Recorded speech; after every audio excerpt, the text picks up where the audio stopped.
surcando los mares del planeta, viajando por mundos desconocidos, sumergiéndonos eones de años atrás en la historia.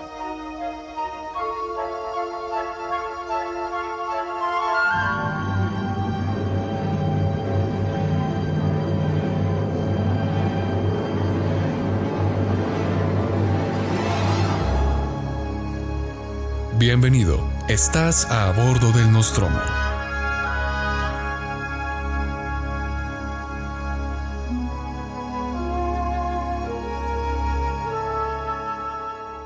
Siempre he dicho que las grandes personalidades de la humanidad han sido hombres y mujeres que han aportado al desarrollo de nuestra especie. Siempre nos hablan de grandes gestores de paz, guerreros, políticos, pensadores e incluso hasta inventores. Estos son los que más me gustan. Las planas de los diarios y las crónicas están llenas de nombres, sobre todo de hombres que han marcado la pauta en la historia. Pero la historia ha sido muy desagradecida con las mujeres.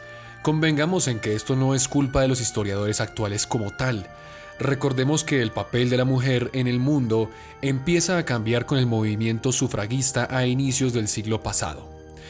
Antes de esto, e incluso un poco después, los cronistas e historiadores obviaban el papel de las grandes mujeres de la antigüedad. Limitaban a contar las historias de personalidades como Juana del Arco o la mismísima Catalina Grande de Rusia. Tanto es así que se ha empezado a utilizar un término muy curioso para relatar las hazañas de las mujeres a lo largo de la historia.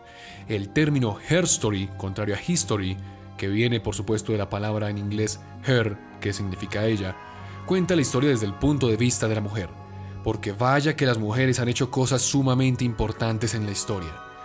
Las favoritas de su servidor a lo largo de la historia son Mary Shelley, la escritora de Frankenstein y digamos que una de las mejores autoras del estilo gótico en cuanto a la literatura, Agatha Christie, que con sus obras policíacas incluso llegó a superar en muchas ocasiones a uno de sus antepasados, que fue el gran Sir Arthur Conan Doyle, quien escribió Sherlock Holmes, Marie Curie con sus descubrimientos y Amelia Earhart, la cual cruzó el océano Pacífico entre muchas otras cosas.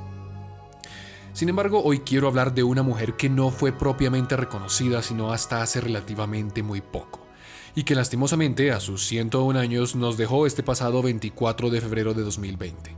Estoy hablando nada más y nada menos que de Katherine Johnson, la mujer que hizo los cálculos para llevar, paradójicamente, al primer hombre a la Luna, en el Apolo 11.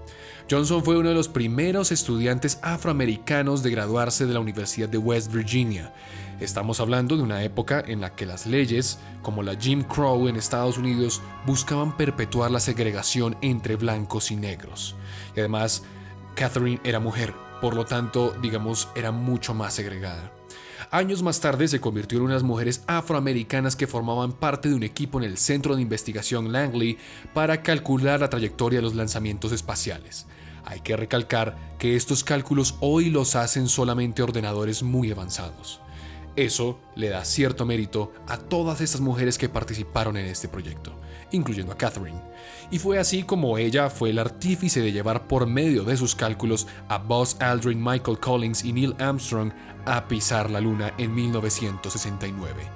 Y como dije, su gran hazaña no fue reconocida sino hasta hace poco.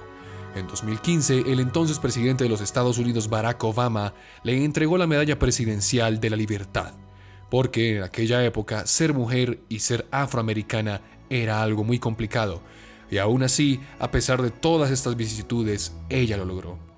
Tal vez Katherine nunca pisó la Luna, tal vez soñaba con hacerlo, pero lo que hizo ella fue mucho más importante, porque tal vez pudo haber sido un paso pequeño para la mujer, pero uno muy grande para que todos avanzáramos como humanidad y entendiéramos cuál es el verdadero valor que personas, y sobre todo mujeres como Katherine, han hecho para la historia de la humanidad.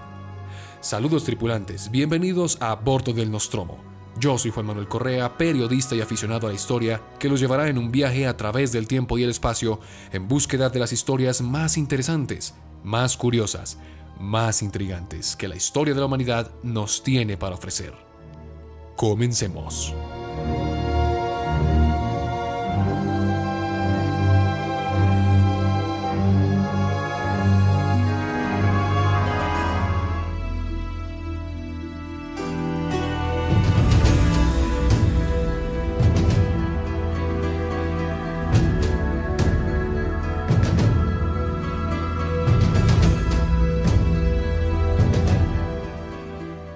Un gigante de acero que se movía por el mundo entero. Descendientes latinos de héroes que lucharon en contra de los dioses, nacidos del seno de una loba que amamantó a Rómulo y a Remo, conquistadores del mundo, el azote de los macedonios, de los persas y de los cartaginenses, legionarios que llegaron tan lejos como sus pies les permitieron andar. Se asentaron en la Galia, en la Hispania, en la Britania, en Italia, la antigua Macedonia, en Egipto y llegaron hasta Palmira, la actual Siria. Los romanos han sido el imperio más grande de la historia de Occidente. Si Alejandro y su imperio pusieron las bases para el mundo occidental que conocemos el día de hoy, fueron realmente los romanos los que consolidaron el status quo de lo que significa ser occidental en todo su esplendor. Luego de haber sido una república que se extendió por gran parte del Mediterráneo occidental, en el año 27 a.C., Roma se convertiría en un imperio tan grande como el mundo mismo. Ni siquiera Alejandro Magno se hubiese imaginado un imperio tan grande y tan vasto como el que ganaron las legiones para sus emperadores romanos. Pero como ya vimos en los anteriores capítulos de esta serie, aún siendo Roma la compleja máquina de guerra imperial que fue, y a pesar de ser un imperio inmenso y fuerte que siempre se destacó por su organización política, económica y civil, los grandes, aunque tarden más en llegar al suelo, también caen. Y esta no es la historia de la expansión del Imperio Romano. Este no es el relato de muchas situaciones que llevaron al imperio a su edad de oro. Este es el relato de traiciones, invasiones, herejías, paganismo, cristianismo y malas decisiones que llevaron a la caída del gran imperio romano de los Césares y de los Augustos. Ponte cómodo, porque hoy nos adentramos en las entrañas de un imperio que agonizó lentamente y que luchó por su supervivencia hasta el final. Hoy presenciaremos la caída del Imperio Romano.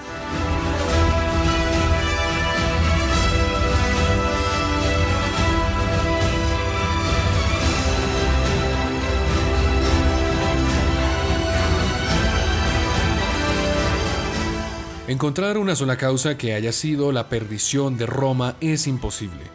Hoy en día los historiadores debaten este complejo asunto, e incluso es complicado hablar de una fecha en la cual empezó el debacle de los itálicos, ya que algunos lo sitúan incluso con el nacimiento de nuestra era. Lo cierto es que el día de hoy vamos a exponer las distintas razones por las cuales empezó esta lenta caída. Y debo decir lenta, ya que desde que empiezan a aparecer las primeras grietas en el Imperio Romano hasta su definitiva caída, pasaron muchos siglos. Pero empecemos por el inicio, como dicen por ahí. Empecemos por el inicio de todos los males. Y todos los males tienen su inicio en cuanto al Imperio Romano desde su concepción. Es decir, las cosas desde la concepción del Imperio Romano empezaron mal. Tras la muerte de Julio César se consolidó el imperio. Antes existía la república. Y antes de la república existió el reino.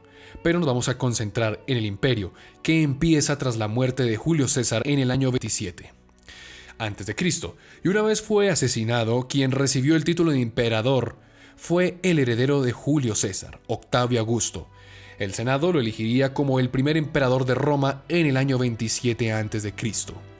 En ese momento Roma estaba enredada en una cosa muy complicada, y es que tenía unas conquistas en todas partes a lo largo del mundo, y esto lo mantenía enredado. Faltaban precedentes de cómo debía funcionar un imperio, todo era muy nuevo, de modo que tuvieron que inventarlo todo, desde las leyes hasta las comunicaciones, desde las levas obligatorias al cobro de tributos, y en lo que se cimentaría también el poder de la metrópoli. Pasamos de una república, pasamos de una estructura totalmente distinta antes de Cristo, y empieza a surgir un problema. Y el problema es que nos estamos expandiendo, tenemos muchísimo poderío en las fronteras, pero no sabemos cómo organizarnos. Y esta fue la primera gran crisis que tuvo que vivir Roma desde sus inicios, ya que fue una improvisación. Y de la improvisación, poco a poco se convirtió todo esto en protocolo y en ley.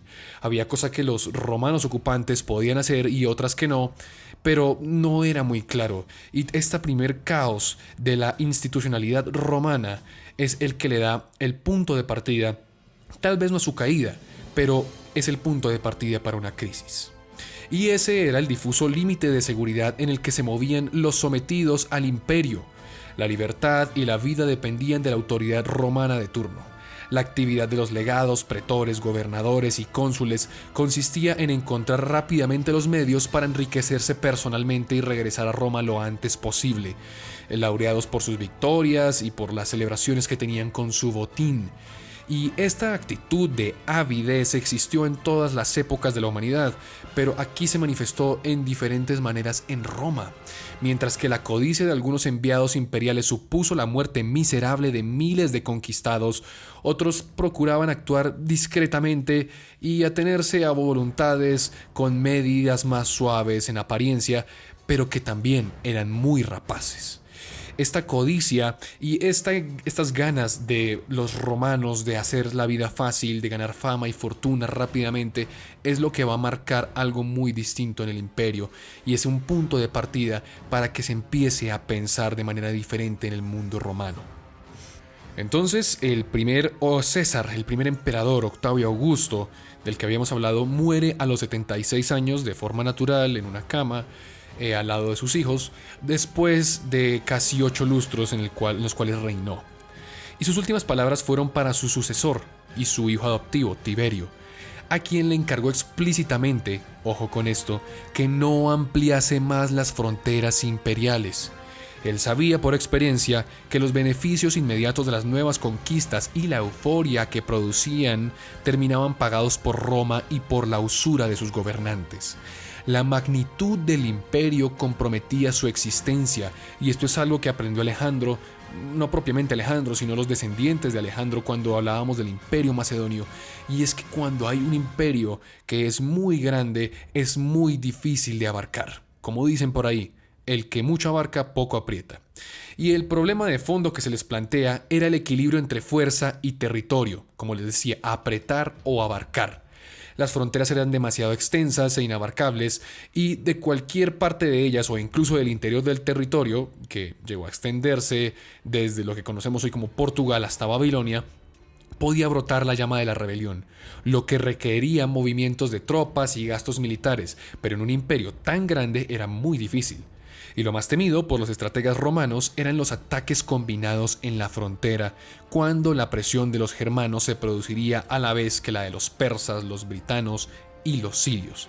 Y esto va a ser una constante muy grande durante los siglos venideros, porque los bárbaros, cuando hablamos de bárbaros, los romanos se referían a los bárbaros que no hablaban latín, los pueblos que no hablaban latín.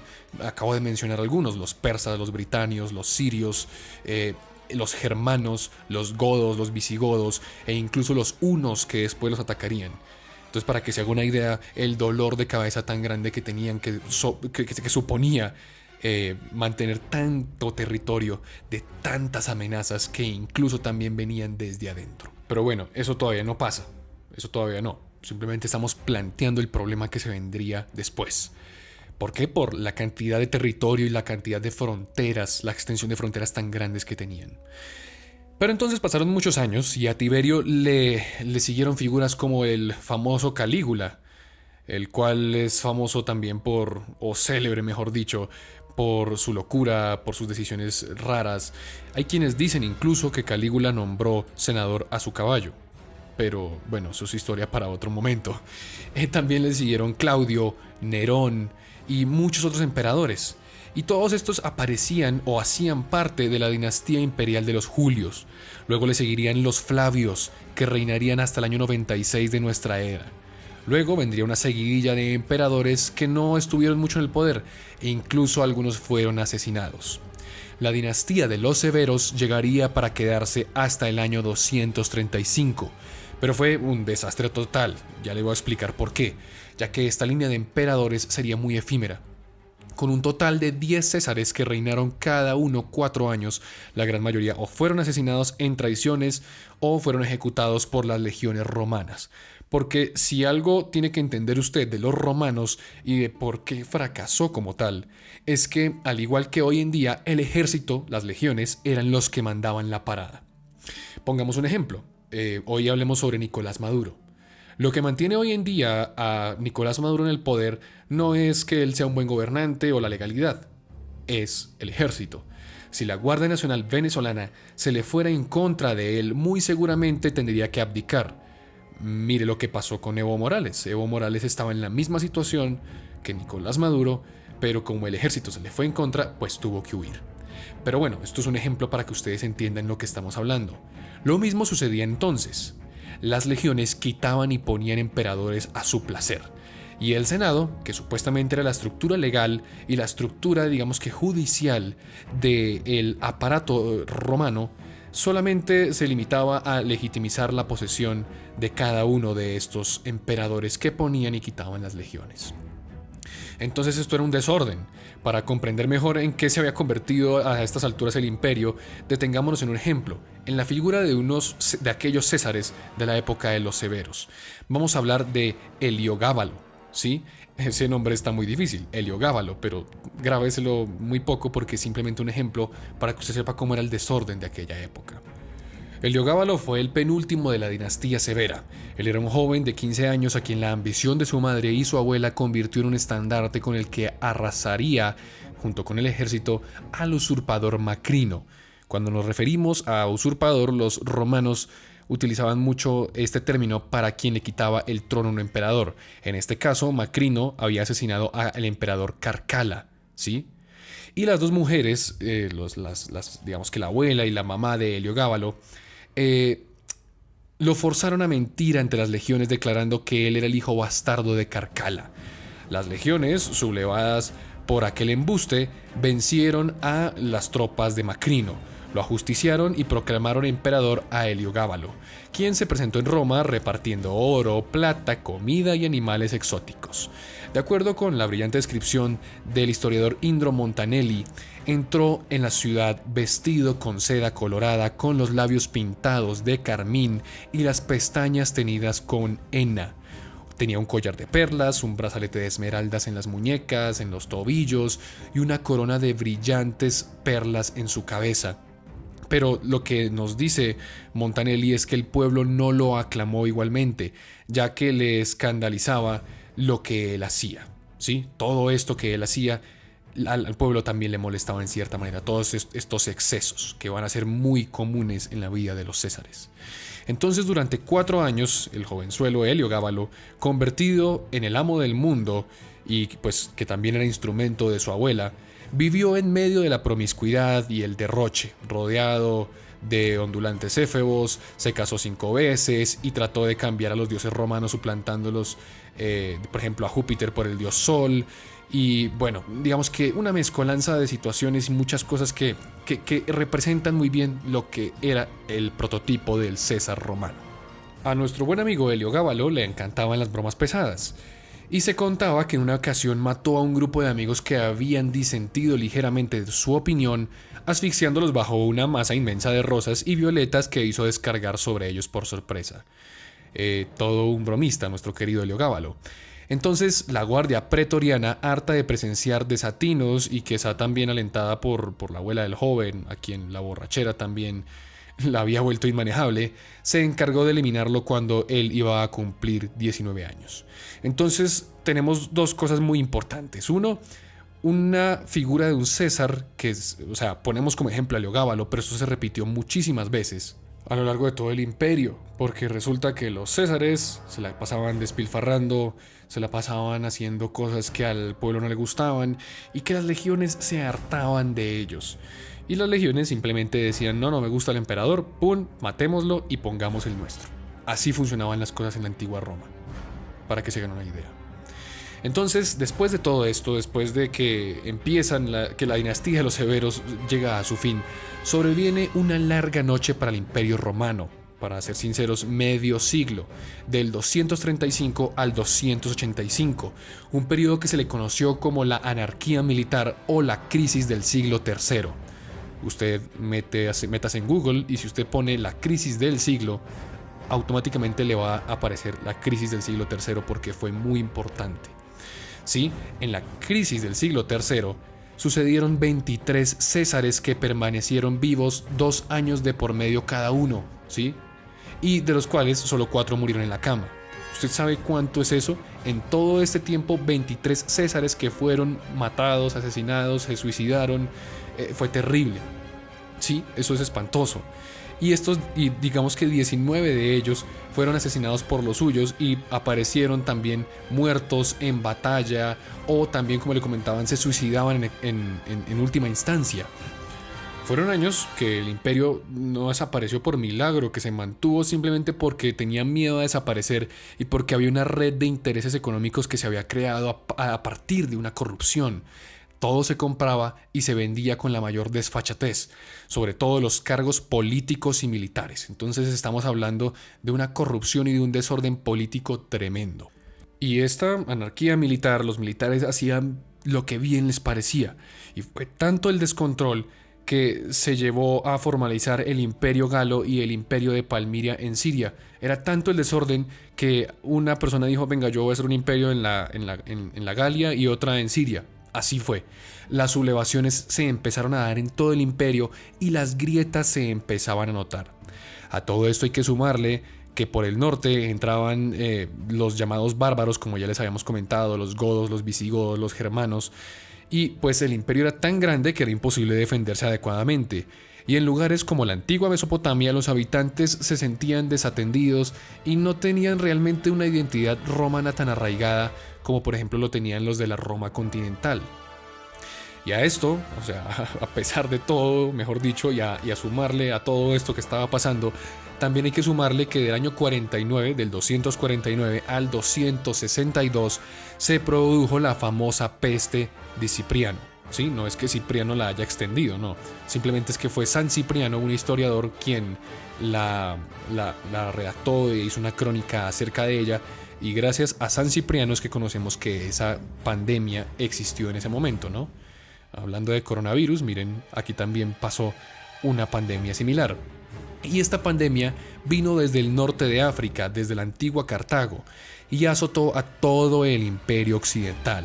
Hoy en día se desconoce de qué pandemia se trataba, pero hay algunos que creen que no se trataba sino del mismísimo ébola.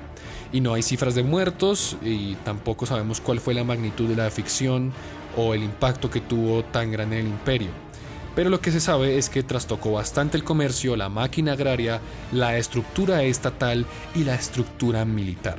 Fueron 15 años de perdición que se convirtieron en un total martirio para los romanos.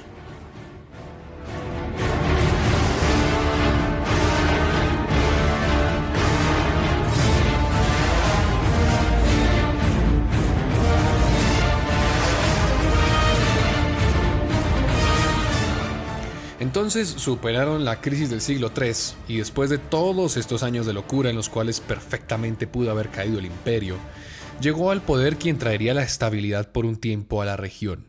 Estamos hablando de Diocleciano, que sería el último gran emperador auténtico, como le llamarían. Y Diocleciano se propuso a cambiar la estructura del imperio, lo que hoy llamaríamos un giro radical a la derecha, o mejor dicho, como le gustaba decir a él, volver a la Roma eterna, como dice Donald Trump, Make America Great Again, vuelvan a ser América grande. Digamos que el eslogan de Diocleciano era volvamos a hacer a Roma grande otra vez. Y aquel periodo, el dominado entre 1287 y el 476 de nuestra era, ¿sí? Tras del Principado, duró casi 2 siglos entre los estertores del imperio y pasó de considerar al emperador como un príncipe a estimarlo más como un señor, como un amo y señor de la región. Los romanos le llamaban dominus. Y el término que se usaba para los esclavos era el término de servil. Por lo tanto, los serviles tenían que ayudar y darle todo el tributo a su dueño, el dominus. Esa era la figura del emperador a partir de Diocleciano. Y esto realmente era un intento por reforzar la tambaleante autoridad imperial, aunque realmente había que tomar otra decisión, y era que, como ya les comentaba, o sea, había muchísimo territorio que abarcar y para un solo emperador iba a ser muy difícil. Entonces Diocleciano empezó con la escisión del poder entre 4 amos, lo que él llamaría una tetrarquía. Y con la del territorio, pues la dividiría en dos mitades. Es decir, Diocleciano divide en dos mitades el territorio, pero termina poniendo dos líderes en Oriente y dos líderes en Occidente. ¿Sí? Con eso teníamos una tetrarquía. Cada monarca se ocupaba de su lugar. Entonces, para el Oriente iba un César e iba un Augusto. Lo mismo para el Occidente, habría un César y un Augusto. Además de esto, decidió trasladar la capital de Roma a Nicomedia, lo que conocemos hoy actualmente en Turquía, que está muy cerca a Estambul. Entonces aquí ya empezamos a ver un patrón muy parecido a lo que vimos con Alejandro. Y es que el monarca, Diocleciano, ya no estaba en Roma, sino que se fue a otra parte del imperio. Y aquí, como vimos con Alejandro, empieza a haber una desestabilización porque realmente no se sabe quién es quien mantiene el poder. Y cuando el rey está por fuera de su trono, donde debería estar, las cosas se empiezan a desestabilizar aún más. Además, Diocleciano aceptaría que el imperio era tan grande que era imposible de custodiar, y se dio cuenta que la cantidad de legiones que tenían de los soldados no era suficiente para resguardar las fronteras. Por lo tanto, aceptó que las tribus germanas, los bárbaros germanos que venían del norte, entraran, siempre y cuando fuesen pacíficos y le rindieran tributo y lealtad al emperador. Y fue así como Diocleciano empezó a germanizar el imperio y el ejército romano. Ya los romanos dentro de sus filas también tenían germanos. Y esto, pues por supuesto, terminaba también de ya, digamos, darle un punto aparte a la homogeneidad romana. Ya no se podía hablar de un romano como tal, sino que ya empezábamos a ver que había una hibridación cultural entre ellos. Diocleciano también haría algo muy importante, pero que también se le tornaría en su contra. Y es que Diocleciano decía, oiga, si yo necesito recuperar el antiguo esplendor del imperio y de la república, ¿por qué no nos vamos a pedirle nuevamente el favor a los dioses? Es que todo lo que está pasando es porque los dioses nos han desamparado. Y usted dirá, venga, eso es una cosa disparatada.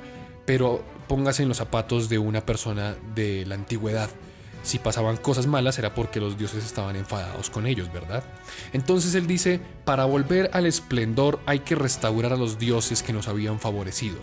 Y esto chocaba, digamos que de manera definitiva e indiscutiblemente con una nueva religión que se dio a partir del inicio de la era y que empezó a crecer muy grande en Roma.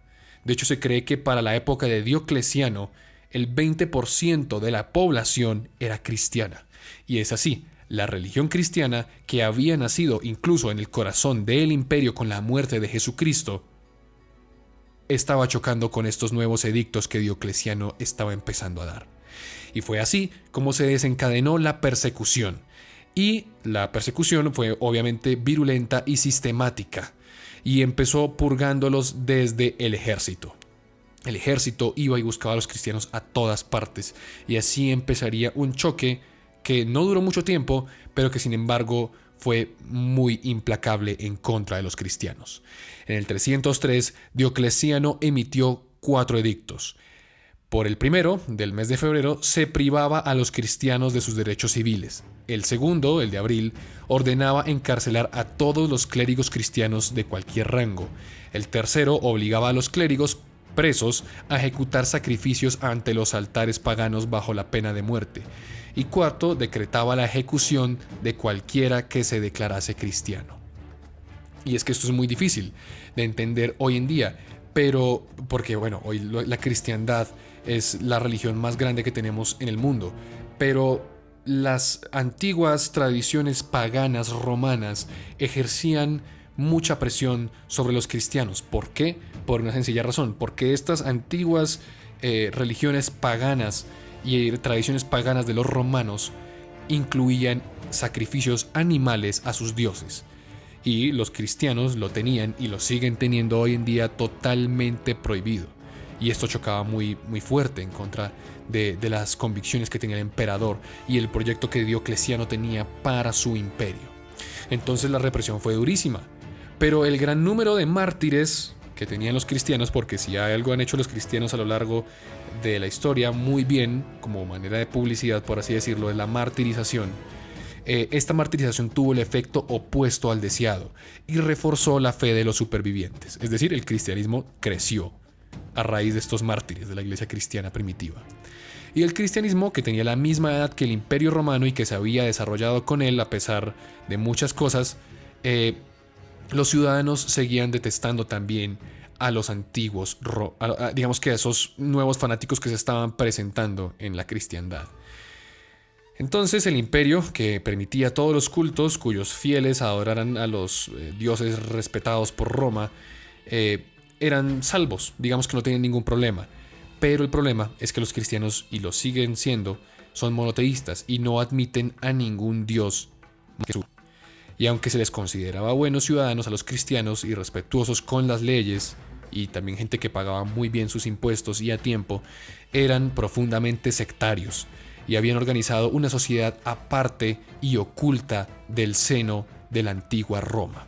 Entonces póngase a ver, un grupo de gente que se reunía a escondidas, que creían en cosas diferentes. Esto a un emperador romano tal vez le sonaría como desestabilizador. Esta gente está conspirando en contra de mí, por lo tanto hay que perseguirlos. Pero al final el cristianismo terminó de triunfar, porque como le dije, la muerte de Diocleciano y la llegada al poder de Constantino la reforzarían. Contrario a lo que muchos creen, Constantino no configuró al cristianismo como la religión oficial del imperio. ¿Sí? Él lo que hizo fue utilizar el llamado Edicto de Milán para permitir a los cristianos que pudiesen tener libertad de culto y dejasen de ser perseguidos. Pero además también se empeñó en llamar a concilios como el de Nicea, en el cual se definió el credo cristiano. ¿Sí? En estos se definieron los credos cristianos. El credo que hoy manejan los católicos cristianos es el credo niciánico. El de Nicea, de ahí viene el nombre. Es el que tienen todos los católicos el día de hoy. De ahí viene, de Constantino. Y en el 380, Teodosio, que fue uno de los sucesores posteriores de Constantino, un hispano que reinó medio siglo y, bueno, 12 césares que vinieron antes, volvió a reunir las dos mitades del imperio que había dividido Diocleciano y las volvería a juntarse. Además, que Diocleciano también tendría algo muy importante, y es que él sí sería quien pondría la religión cristiana como la oficial del imperio. Y entonces aquí esto es algo que los cristianos suelen olvidar, y es que cuando Teodosio pone por primera vez a la religión cristiana como la oficial del imperio, empieza a perseguir a los paganos. Entonces se voltean las tablas, y esto de ninguna manera tampoco es bueno, porque genera desestabilidad. ¿Sí? Entonces, los que primeramente habían sido perseguidores, ahora son los perseguidos, y viceversa. Otra cosa que hace Teodosio, que ayudaría a distanciar un poco más las cosas y a fragmentar definitivamente el imperio, fue que utilizó la ciudad de Constantinopla, que había sido llamada así en honor a Constantino, como la nueva capital del imperio, ¿sí? Lo que hoy conocemos como Estambul. Y el imperio así se empezaría a orientalizar desde su arquitectura, su moneda e incluso la manera que vestían los nobles y los emperadores. Y esto se debe a que Oriente siempre fue mucho más próspero y rico que Occidente en aquella época. Eso sí, más diverso también en cultura. Y es que siempre hubo una distinción muy grande entre Oriente y Occidente, ya que el Oriente romano, estamos hablando de los romanos, siempre habló en griego. Y recordemos que esta parte del mundo, la parte oriental, le correspondía al gran imperio macedónico en la antigüedad. ¿Sí? Por lo tanto, los romanos del oriente hablaban griego. Y los descendientes de Alejandro siempre miraron con desdén a los habitantes del occidente romano, que a sus ojos eran inferiores por hablar el latín. Una de las ventajas de pasar la capital a Constantinopla era que resultaba mucho más fácil defender la parte sur del Danubio, ¿sí? Del río Danubio, que atraviesa prácticamente, hace como una línea entre el sur y el norte de Europa, si ustedes se dan cuenta. ¿Y por qué era importante? Porque por ahí se estaban metiendo los vándalos, los bárbaros, mejor dicho. Y es que desde el norte, como les decía, desde las estepas rusas, vendrían amenazas muy grandes, y una de ellas que jamás imaginaron y que, por supuesto, tocó repeler desde Constantinopla, y era el pueblo de los hunos, junto con su rey Atila, que eran sumamente imparables. Y estos merodeaban las orillas nortes del Danubio aguardando para atacar al Imperio Romano. Por lo tanto, aunque Constantinopla fuese una elección muy rara, también era una elección estratégica muy posible para defenderse de los ataques que venían del norte. Después de Teodosio, el imperio, ya agotado y vacío de contenidos, solo existía porque sus enemigos no les convenía destruirlo del todo, pero el impacto más grande de Teodosio, como le digo, fue dividir nuevamente el imperio en dos. ¿Sí? Primero lo unifica, de la barbaridad que había hecho Diocleciano de dividirlo en 4, pero ahora lo divide en 2. La parte oriental se la daría a su hijo Arcadio y la occidental se la daría a su hijo Honorio. Y dejó la tutela de estos dos jóvenes, porque ambos tenían 15 años, a manos de un general llamado Estilicón. En el año 406 varias tribus germánicas cruzaron el río Rin, el cual estaba congelado. El río Rin queda por los lados de Holanda, de los Países Bajos e incluso de Alemania, ¿no? Para que sea una idea. El cual pues estaba congelado. Sí, se congeló el río Rin. Y es que en este siglo se produjo un enfriamiento muy grande del planeta y eso tuvo consecuencias muy malas, porque además arruinaban las cosechas, habían inundaciones y permitió que se congelara el río Rin y que por ahí pasaran muchas tribus bárbaras que no habían podido pasar desde antes. Y estas tribus bárbaras se expandieron por toda la Hispania y por toda la Galia y pues se asentaron ahí. Estilicón no consiguió parar la invasión y fue ejecutado en el 408. 2 años después vendría la terrorífica, o el terrorífico más bien, saqueo de Roma, que duró 3 días y 3 noches. Roma, la capital, estaba rodeada por los bárbaros y fue saqueada. Fue una humillación completa. Para que usted se haga una idea, la última vez que Roma había sido saqueada fue en el año 390 a.C., cuando ni siquiera era república. Es decir, que la generación que durante el 410 vio saquear a Roma es una generación que nunca se imaginó que algo así podría ocurrir. Nunca se habían visto invadidos de semejante manera en esta época.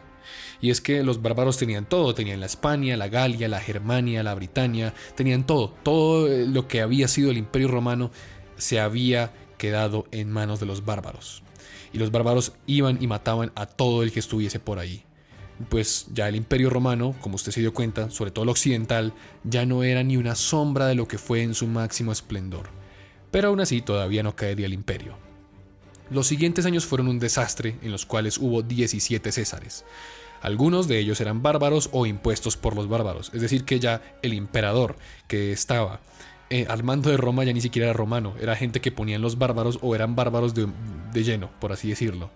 Y estos saquearon Roma en 3 ocasiones, hasta que el último emperador nominal de Occidente, el famoso Rómulo Augusto, o Augustulo, que tenía en su época solamente 19 años, fue confinado en Nápoles por uno de los grandes reyes bárbaros, que fue Odoacro, que se autoproclamó después rey de Italia en el 476 de nuestra época. Y fue así como Odoacro firmó el funeral del Imperio Romano en aquella época.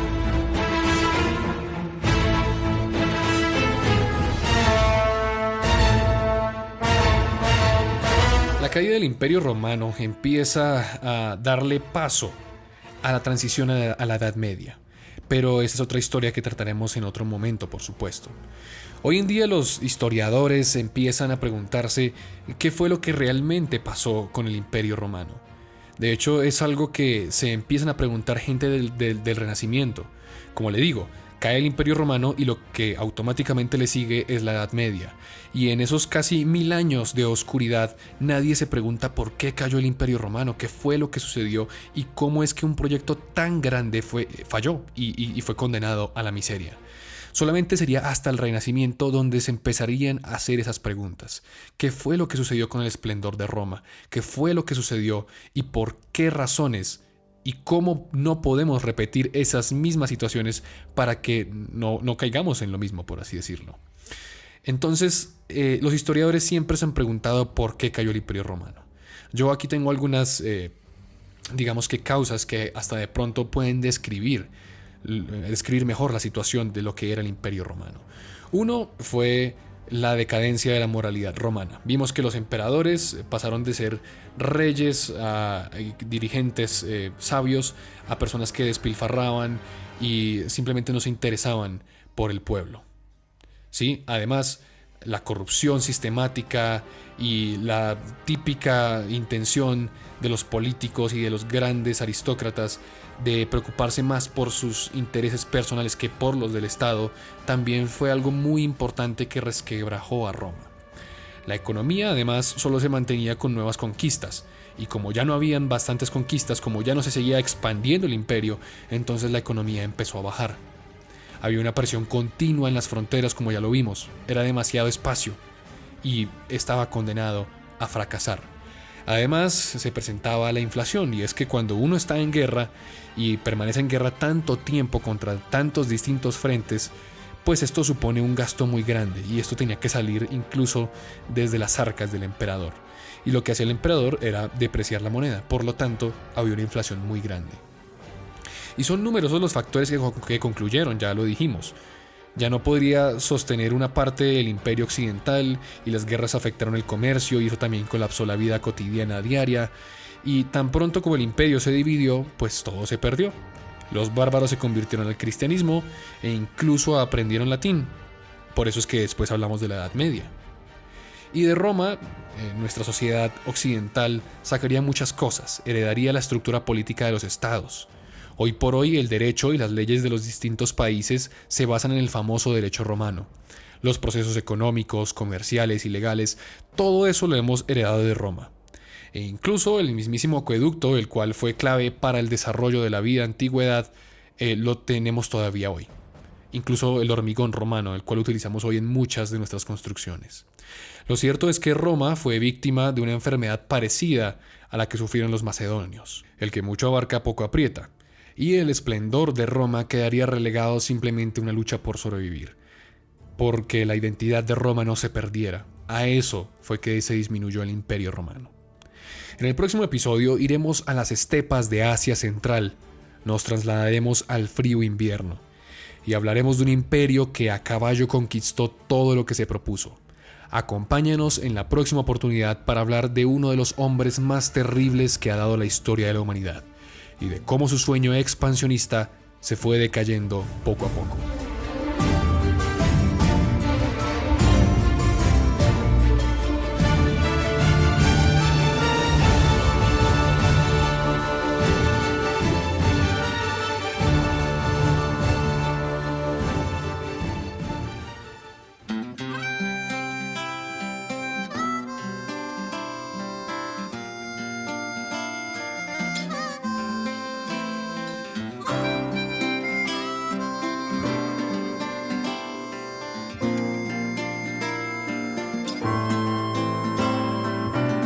Como la luna que alumbra por la noche los caminos, como las hojas al viento, como el sol espanta el frío, como la tierra la lluvia, como el mar espera el río, así espero tu regreso a la tierra del olvido.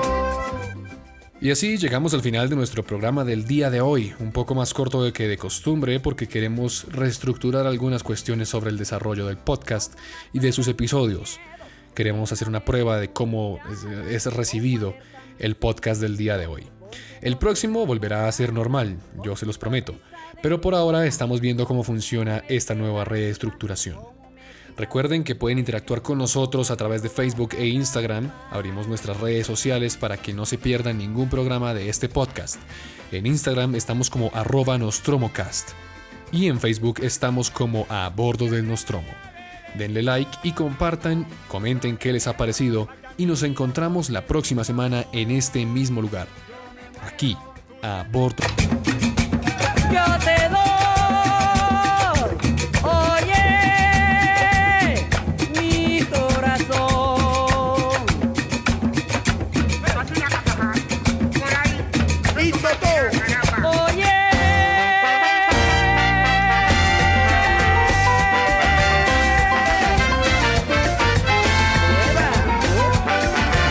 Tú tienes la llave de mi corazón. Yo te quiero más que a mi vida porque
llena de montañas, de pájaros, ay, de